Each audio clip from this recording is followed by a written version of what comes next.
개인의 크고 작은 풍랑 속에서도 금년 6개월 동안을 잘 이겨내신 우리 모든 성도님들 한 분 한 분들에게 감사드리고 또 격려와 박수를 보내드리고 싶습니다. 코로나19의 영향과 변수는 여전히 계속 진행형입니다. 지구촌에 있는 모든 인류가 백신을 맞고 면역력이 생긴다고 해도 정치, 경제, 사회, 문화, 예술, 체육 모든 영역은 과거로 다시는 돌아갈 수가 없을 것입니다.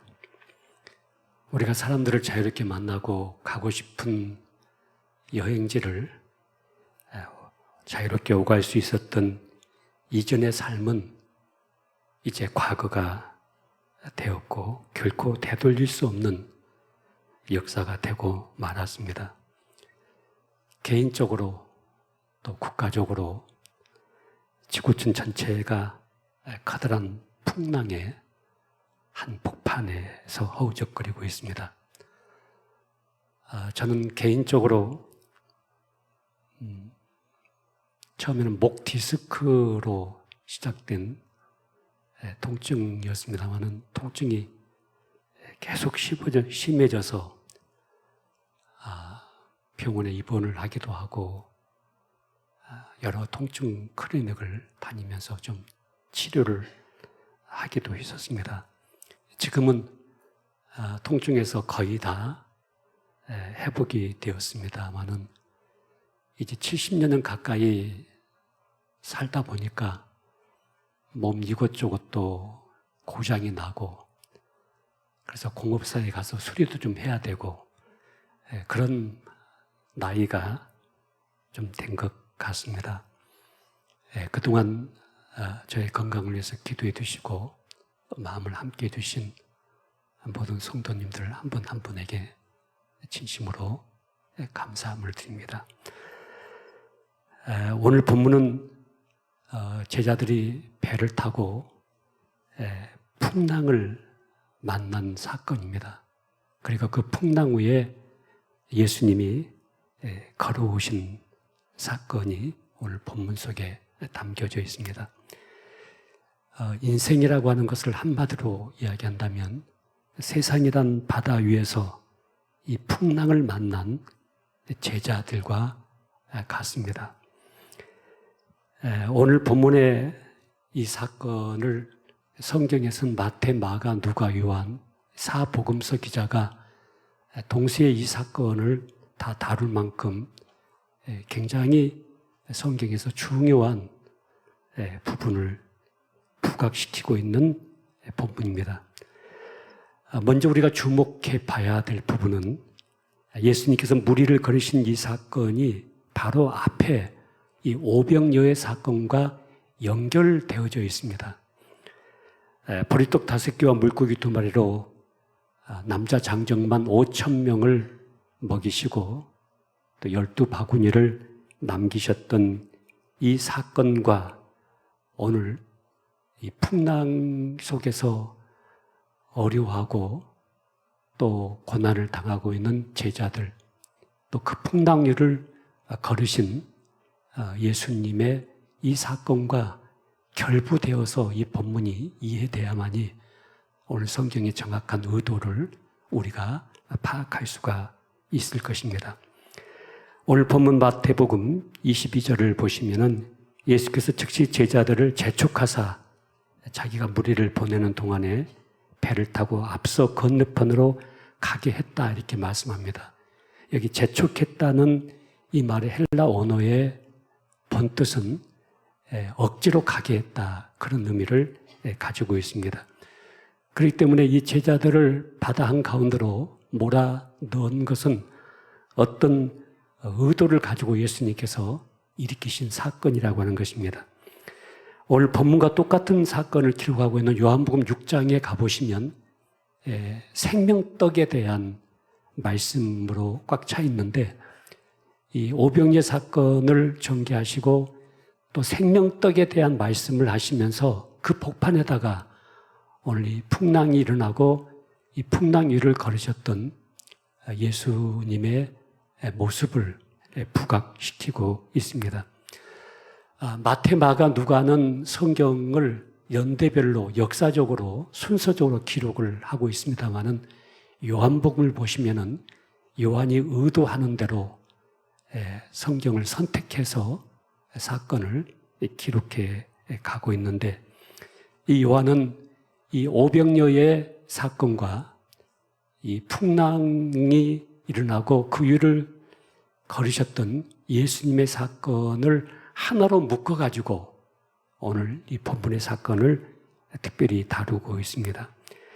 마가복음 6장 52절을 보시면은 오늘 본문 사건과 동일한 사건을 기록하면서 맨 마지막에 무슨 말씀이냐면, 이는 그들이 떡 떼시던 일을 깨닫지 못하고, 이 떡이라고 하는 것은 앞에 있는 오병이어 사건을 말하고 있습니다.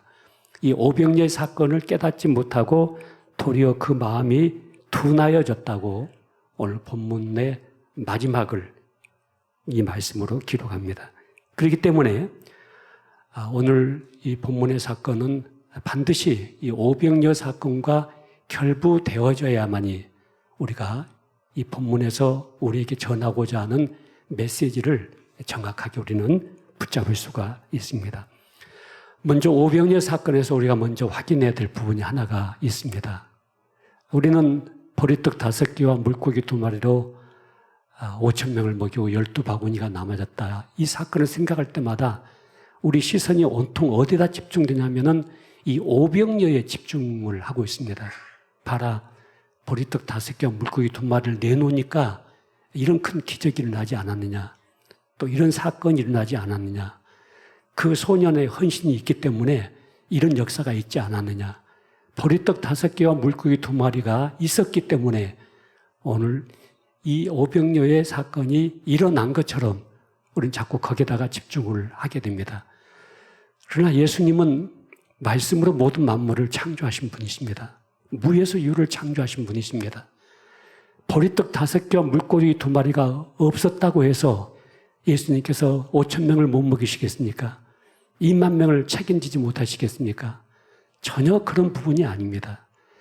사실 이 보리떡 5개와 물고기 2마리가 등장한 것은 이것 가지고 이 문제를 절대 해결할 수 없다는 사실을 드러내기 위해서 오늘 이 오병이어가 사실 등장한 것입니다.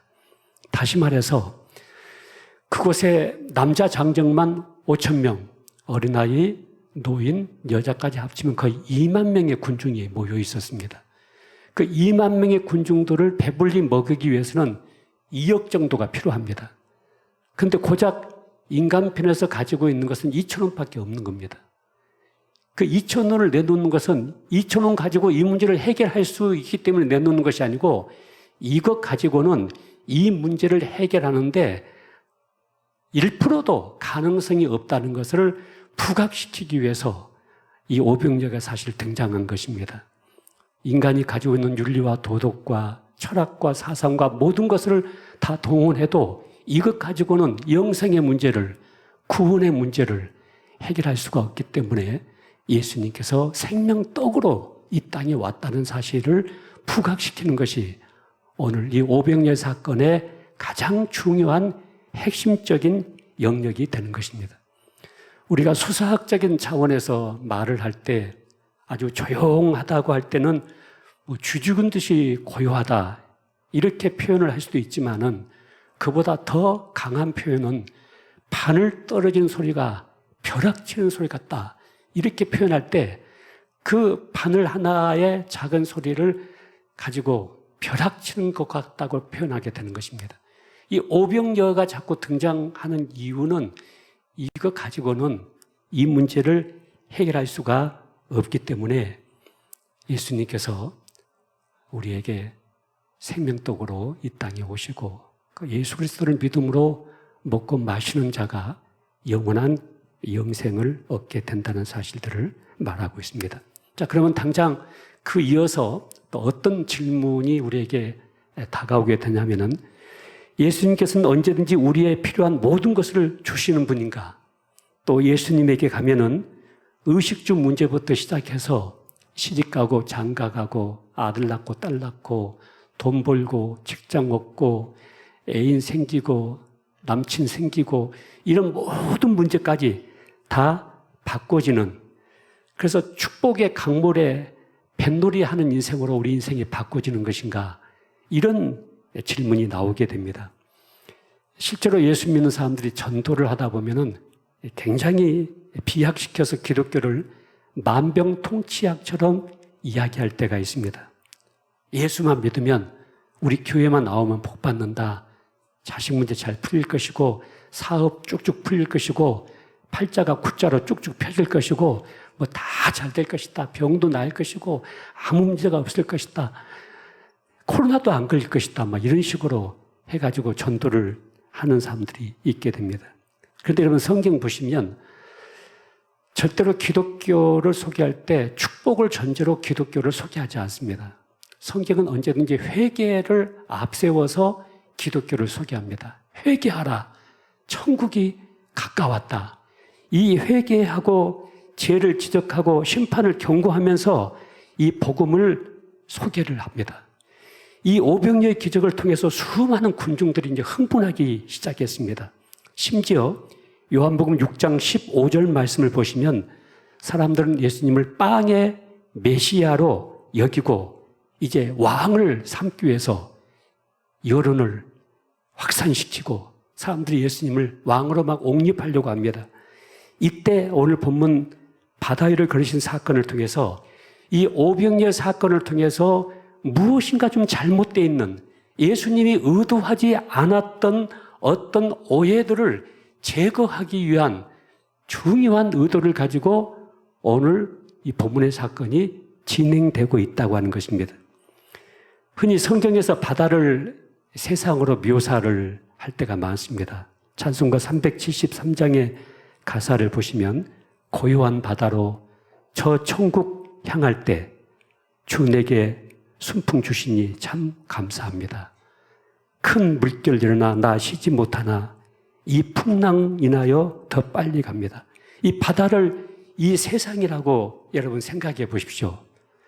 풍랑이 거세게 일어나는 바다 위를 조그만 배를 탄 사람들이 항해하고 있습니다. 우리가 이력 편주를 타고 지금 풍랑이 있는 이 바다 위를 항해하고 있는데, 이 세상 바다를 항해하는 데 있어서 가장 실력자들, 가장 능력 있는 사람들이 누군지 아십니까? 바로 우리들입니다. 오늘 본문에 등장하는 이 제자들은 뱃사람들입니다. 갈릴리 바다를 배경으로 생업에 종사했고 어릴 때부터 이곳에서 뼈가 굳어진 사람들입니다. 그런데 오늘 본문에 보시면 이 제자들이 이 풍랑이 일어나는 바다 한복판에서 굉장히 고난을 당하고 두려워하고 무서워하고 있습니다. 자, 여기서도 한 가지 지적하고 지나가야 될 부분이 있습니다. 아무리 선원이 훌륭할지라도 폭풍우가 비껴가는 법은 없습니다. 훌륭한 선원은 폭풍이 일어날 때 배를 띄우지 않는 것이지, 실력 있는 선원이라고 해서 절대로 폭풍우가 비껴가지는 않는다는 사실을 여러분이 꼭 기억하셔야 됩니다. 우리네 인생이 그렇습니다. 우리가 예수 믿는다고 해서 다가오는 폭풍우가 절대 비껴가지가 않습니다. 이 코로나 상황 속에서 일부 태극기 부대의 전 아무개 목사부터 시작해서 우리가 신앙이 있기 때문에, 믿음이 좋기 때문에 우리는 코로나에 노출돼도 안 걸린다. 바이러스가 무서워서 도망갈 것이다. 그렇게 사람들을 선동했습니다. 근데 정작 본인들이 다 코로나에 감염되고 말았습니다. 그래서 격리되고 병원에 입원하고 그런 결과를 맞이하고 말았습니다. 코로나 마스크 쓸 필요가 없다. 어떤 또 목사는 또 그렇게 주장을 하다가 교인들 전체가 또 코로나에 감염되는 경우도 있었습니다. 지금 백신 문제를 가지고 여러 가지 의견들이 많습니다. 맞아야 되냐, 맞지 않아야 되냐. 저도 백신 맞았습니다. 이런 백신 맞는 게 좋습니다. 나는 백신 안 맞아도 내가 믿음이 있기 때문에 이 바이러스 나를 절대로 이기지 못할 것이다. 그렇게 여러분 시험하지 마시고, 여러분 아무리 훌륭하고 능력 있는 선원에게도 폭풍우는 비켜가지 않는다는 사실들을 기억하시면서 이 풍랑을 여러분들이 헤쳐나가는 지혜를 가지시기를 바랍니다. 사실 우리가 우리 인생을 내 마음대로 조종할 수가 없다는 사실을 기억해야 됩니다. 우리 내 인생에 풍랑이 일고 바람이 불면 그 어려움을 당할 수밖에 없는 존재들입니다. 그런데 그곳에 예수님이 그 풍랑이 있는 바다 위를 걸어서 우리에게로 오시는 것입니다. 지금 바다에 대해서는 전문가고 거기서 뼈가 굳은 제자들은 쩔쩔매고 두려워하고 무서워하고 있는데 예수님이 그 바다 위를 걸어오고 계십니다. 파도나 풍랑이 예수님께는 아무런 영향을 미치지 않습니다. 오늘 본문 마태복음 14장 27절 이하를 보시면 베드로가 그 모습을 보고 자기도 걷게 해달라고 예수님께 요청을 하고 있습니다. 그랬더니 14장 29절에 보시면 오라는 명령을 받습니다. 오라 하시니 베드로가 배에서 내려서 물 위를 걸어서 예수님께로 가다가 바람을 보고 무서워 빠졌다는 그런 말씀입니다. 자, 이 말씀도 세심하게 들여다보실 필요가 있습니다. 예수님을 보다가 파도를 보니까 물에 빠졌다, 이 말도 틀린 얘기는 아닙니다. 인생에 파도 치는 날 예수님만 바라보고 가야 되는데 그러지 못하다 보니까 우리가 실족하고 낙심한다. 그것도 하나의 은혜 받는 메시지가 될 수가 있습니다. 그런데 여러분, 이 베드로가 모든 제자들을 대표하고 있고 모든 오가는 역사 속에서 성도들을 대표하고 있기 때문에 이렇게 생각해 보십시오. 아무리 실력이 있는 어부요, 바다의 전문가인 베드로지만은 베드로에게는 배가 필요했었습니다. 바다 위를 항해하려면 바다 위를 걸어가야 되는 것이 아니라 배가 필요했었습니다. 그 배를 타고 가야 되는데 예수님은 배가 필요 없었습니다. 막 3m 높이의 풍랑과 파도 위를 예수님이 성큼성큼 걸어오신 것을 보면서 베드로가 무엇을 생각했는지 아십니까? 이거다. 나에게도 이것이 필요하다.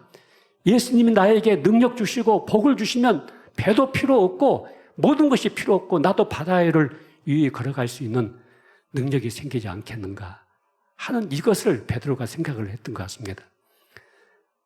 그런 재미있는 이야기를 들었습니다.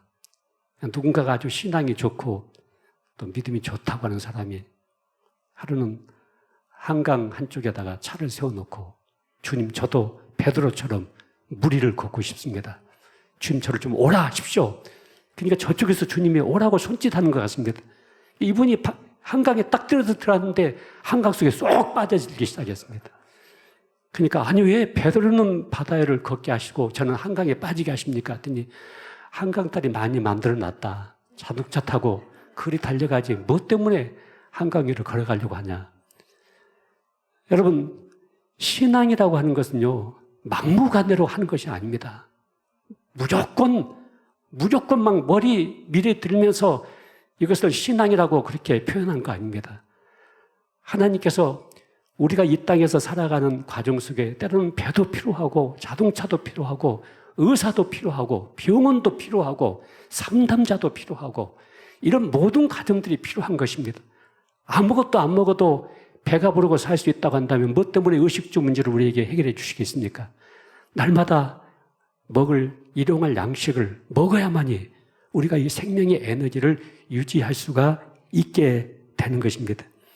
우리가 오병이어 사건과 연결시켜서 오늘 이 본문 사건을 이해를 해보면은 너희가 예수를 믿으면 이 세상에서 아무 문제 없이 만사 형통한 삶을 누릴 것이라고 생각하는 것은 큰 오산이다.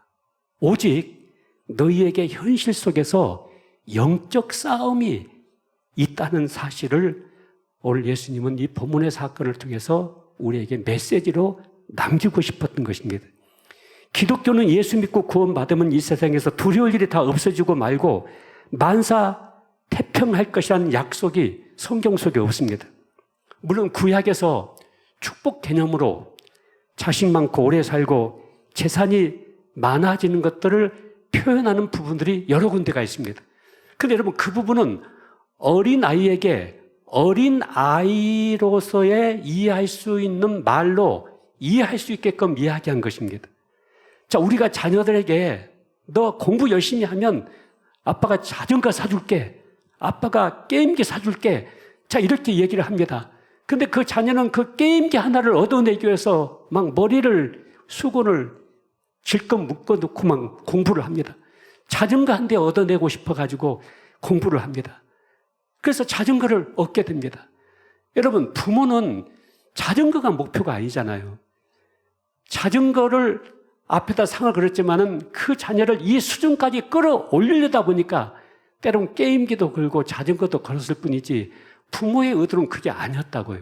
여러분, 하나님이 우리에게 자식 축복, 물질 축복, 뭐 이런 축복, 들어가도 복을 받고 나가도 복을 받고 뭐 떡감지 그릇까지 복을 받고 뒤로 넘어져도 태평하고 막 그렇게 구약 속에 써 있는 그 모든 것들은 어린아이에게 어린아이다운 말로 우리를 이해시키기 위한 것입니다.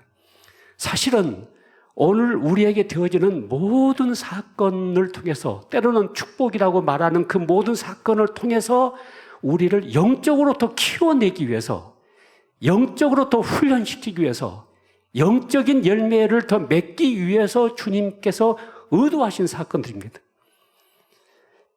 제가 몇 주 전에 서울에 있는 제가 잘 아는 장로님에게 한번 전화를 했습니다. 그 장로님이 건축 일을 하시는 분인데, 장로님 요즘도 집 짓고 계세요? 했더니, 목사님 요즘은 집 안 져요. 그래요. 그럼 뭐 하세요? 했더니, 비트코인 하고 있어요. 그래요. 그 내가 속으로, 장로님이 할 일이 아닌데, 아닌데, 근데 비트코인을 열심히 하고 있는 것 같이 얘기를 하시더라고요.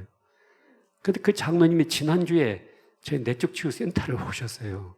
그래서 같이 이제 차를 한잔 마시면서 비트코인 잘 되세요? 했더니, 비트코인에서 5억을 벌었어요. 근데 5억을 딱 버는 그 고점이 딱 있었는데, 그때 빠져나와야 되는데, 그때 빠져나오지 않다 보니까 비트코인이 다시 추락하다 보니까 마지막 다 정리를 하고 나니까 5천만 원이 마이너스가 됐어요. 여러분, 돈 많은 것이 꼭 복입니까? 자식 많은 것이 꼭 복입니까? 오래 사는 것이 꼭 복입니까? 여러분, 자식 10명, 15명, 수백 명 있는 것이 지금 복입니까? 우리가 병들어서 병원에 20년, 30년 오래 살고 있는 것이 복입니까? 그게? 아니잖아요. 하나님께서 우리에게 주시는 여러 가지의 축복 중에서 가장 큰 복이 뭐냐면은 바로 이 영적인 축복인 것입니다. 우리의 삶의 현장 속에서, 고난과 역경 속에서, 풍랑 속에서 때로는 물질도 주시고 건강도 주시고 사회적인 지위도 우리에게 맡겨주시면서 그 안에서 영적인 것을 붙잡는 그 축복을 우리로 하여금 누리게 하기 위해서 하나님이 그 사건을 우리에게 베푸신 것이지, 그 물질에, 그 권력에, 세상의 눈에 보이는 것에 목표가 있는 것은 아니다고 하는 것입니다. 여러분, 비트코인 하신 분 계시면 하지 마세요. 그리고 주식하세요, 주식. 주식도 엉뚱한 주식 하지 마시고 삼성이나 카카오나 네이버나 그런 것만 하세요. 괜히 엉뚱하게 딴짓하지 마시고. 그러면 여러분, 그것은 자연히, 그것은 은행에다 돈을 넣는 거나 같은 의미가 아닙니까? 저는 우리 CCJ 학생들을 사역할 때, 간사 사역할 때, 그때부터 제가 학생들에게 주식을 하라고 했습니다. 주식을 사서 너희들이 경제에 대해서 적응을 해야 된다. 그래서 학생들에게 주식을 권하기도 하고 그렇게 했던 적이 있었습니다만은, 자, 우리가 하나님 앞에서 생각해야 될 것이 있습니다. 정말 내가 하나님 앞에 은혜를 입어야 되겠다. 축복을 받아야 되겠다. 그것은 눈에 보이는 물질적인 것이 아닙니다. 그 물질 배후에 담겨져 있는 하나님의 영적인 축복, 이 축복을 우리가 붙잡아야 됩니다. 이건 누려야 됩니다, 여러분요. 여러분, 제가 병원에 2주간을 입원을 했는데요. 너무 통증이 심하니까 이 마약성 진통제를 아무리 막 투여를 해도 이 진통이 멈추지가 않는 거예요. 통증이 멈추지가 않는 거예요. 그래서 MRI를 6번이나 찍었어요. 서울 삼성병원에 입원을 했는데 이 통증의 뿌리가 어디서 나오냐? 그 아무리 막 이렇게 이걸 해도 저걸 해도 통증의 뿌리가 잘 나오지가 않는 거예요. 너무 통증이 심하니까요. 그냥 막 눈물이 막 나오더라고요. 그냥 가만히 있어도 막 눈물이 막 나오고요. 그때 무엇을 붙잡을 수가 있었냐면은 의사들도 못 믿겠더라고요. 아니, 이 통증 하나를 의사들이 못 붙잡는가, 못 차단시키는가. 그러면서 이런 날을 막 지나가는데요. 그때 제가 붙잡을 수 있는 것은 예수님의 십자가를 붙잡을 수밖에 없었어요.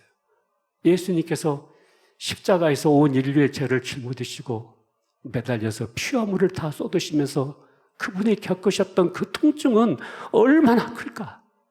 내가 지금 이 통증 때문에 이 곧 죽을 것만 같고 이 고통 속에 있는데 예수님이 당하신 그 십자가의 고통과 통증은 얼마나 클까? 그 주님의 십자가를 바라보면서 주님 감사합니다. 주님 감사합니다. 주님 감사합니다. 계속해서 그 말만 고백을 했어요. 주님 감사합니다. 주님 감사합니다. 그러면서 그 병원에서의 시간들을 보낸 적이 있습니다만 그 사건을 통해서 제가 그동안 목회를 하면서 우리 성도님들이 뭐 어깨가 너무 통증이 있다고 목사님 기도해 주세요. 무릎이 너무 통증이 심하니까 기도해 주세요. 무슨 디스크 때문에 고통이 있어요. 기도해 주세요. 제가 기도 다 했죠. 기도했지만은 이 정도의 통증들이 있을 줄은 몰랐죠. 그런데 제가 통증을 경험하고 나니까 우리 성도들이 이런 통증을 가지고 있었구나. 그런데 그 통증 속에서 우리가 무엇을 붙잡아야 되냐면 그 풍랑 속에 고난과 역경과 근심, 걱정 속에 있었던 제자들에게 예수님이 다가오시거든요. 예수님이 내 인생 속으로 다가오신다고요. 오늘 본문에 보시면 예수님께서 다가오시니까 그 바람이 잔잔해지기 시작했고 또 오늘 본문에 보시면 예수님이 제자들과 함께 목적지에 이제 도달하게 된 것입니다. 갈라디아서 6장 7절과 8절을 보시면요. 스스로 속이지 말라. 하나님은 만울이 여김을 받지 아니하시나니 사람이 무엇으로 심든지 그대로 거두리라. 자기 육체를 위하여 심는 자는 육체로부터 썩어질 것을 거두고 성령을 위하여 심는 자는 성령으로부터 영생을 거두리라. 여러분, 세상적인 부와 세상적인 명예와 권력을 갖기를 원하신다면 세상적으로 살려주면 돼요. 남을 짓밟고 사기치고 남을 죽이고 말이죠. 얼마든지 악마가 되어가지고 저도 인생을 지금 이 정도 살다 보니까요. 사람들 속에 악마가 들어있더라고요. 그러니까요. 목사들 속에도 그래요. 악마 같은 짓을 하는 거예요. 그래서 어떻게 목사가 이런 짓을 할 수가 있을까? 그 속에 악마가 있는 거예요. 수단과 방법을 가지지 않는 거예요. 그러니까 우리가 세상적인 것을 얻어내기 위해서는 수단과 방법을 가지지 아니하는 육체적인 것을 하면 돼요. 그러나 우리가 여러분 기도하고 예배드리고 이 코로나 상황 속에서도 주님 앞에 나와서 은혜를 구하는 것은 세상적인 것을 얻기 위한 것이 아니잖아요. 우리가 영적으로 더 성숙해지고 싶고 영적으로 또 하나님 앞에 더 가까이 가고 싶고 우리가 오늘 밤에 내일 세상을 떠날지 알 수가 없잖아요. 저도 이 통증 속에서 내가 죽어갈 수도 있구나 하는 생각을 해보게 됐어요. 이 고통 속에서 죽어갈 수도 있구나. 의료진도 나에게 도움을 주지 못하고 어떤 진통제도 나에게 도움을 주지 못하는데 이 속에서 내가 얼마든지 혼자 뭐 코로나 상황이니까 뭐 예보 누구도 올 수가 없는 거예요. 우리 아내도 병원에 한 번도 오지를 못했어요. 왜냐하면 들어오려면 밖에서 코로나 검사하고 8시간, 10시간 기다렸다가 이제 그게 음성으로 확인되면은 면회가 되는데 그래도 혼자 이제 병원에 있는 거죠. 그러면서 이렇게도 끝날 수가 있겠구나 사람이. 자, 그 생각을 하면서 자꾸 죽음 다음 천국을 자꾸 생각을 하게 되더라고요. 여러분 인생 속에 때로는 원하는 것들이 이루어질 수가 있어요. 또 때로는 원하지 않는 풍랑도 우리에게 다가올 수가 있어요. 그러나 하나님은 그것을 목표로 우리에게 주시지 않고 그 원하는 것이 나에게 이루어진다고 한다면 그 일을 배후에서 역사하시는 하나님의 손을 볼 수 있도록 하나님의 손길을 볼 수 있도록 여러분이 영적으로 눈이 열리기를 하나님이 원하셔서 그 사건을 주신 거예요. 그 풍랑이, 원하지 않는 풍랑이 나에게 다가오고 있을 때 그 풍랑 배후에서 역사하시는 하나님의 손길을 볼 수 있도록 주님께서 여러분에게 그 사건을 허락하신 줄로 믿습니다. 그래서 구원받은 신자는 성공해도 감사하고 실패해도 감사합니다. 잘 돼도 감사하고 못 돼도 감사하고 병들어도 감사하고 시험에 떨어져도 감사하고 직장이 있을 때도 감사하고 없을 때도 감사하고 여친이 나를 떠날 때도 감사하고 남친이 생겨도 감사하고 고깃국을 먹어도 감사하고 우거지국을 먹어도 감사하고 그 사건 전체가 내 인생의 전부가 아니라 그 사건 배후에 있는 영적인 것을 우리가 붙잡도록 주님께서 의도하고 계신 일로 믿습니다. 여러분과 내가 정말 누려야 될 축복이 있습니다. 그것은 눈에 보이는 물질적인 것이 아닙니다.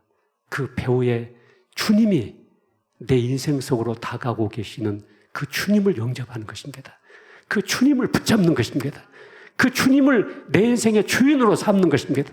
죽어도 살아도 주님을 붙잡고 있을 때 그것이 우리가 누려야 될 축복입니다. 그게 가장 큰 은혜고 하나님 앞에서 감당해야 됩니다. 여러분이 교회 나오고 예수 믿고 예배 드리는 것은 먹고 배부른 까닭입니까? 배부르기를 원한다면 여러분 영적으로 배부르시기를 바랍니다. 예수님은 생명의 떡입니다. 생명적으로 배부르시기를 바랍니다. 영원한 것을 향해서 배부르시기를 바랍니다.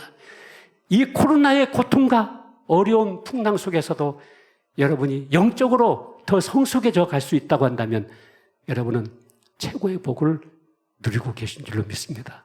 사랑하는 성도 여러분, 힘드시죠? 어렵죠?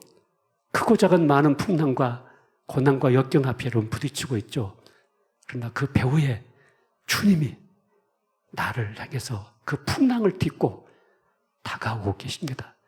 그 주님이 말씀하시기를 아무개야 안심해라. 두려워하지 마라. 이것도 합력해서 내가 너의 인생에 작품을 만들 것이다. 선을 만들 것이다. 이 말씀 꼭 붙잡고 우리가 이 풍랑의 한복판을 주님과 함께 헤쳐나가십시다. 승리할 것입니다. 기도하십시다.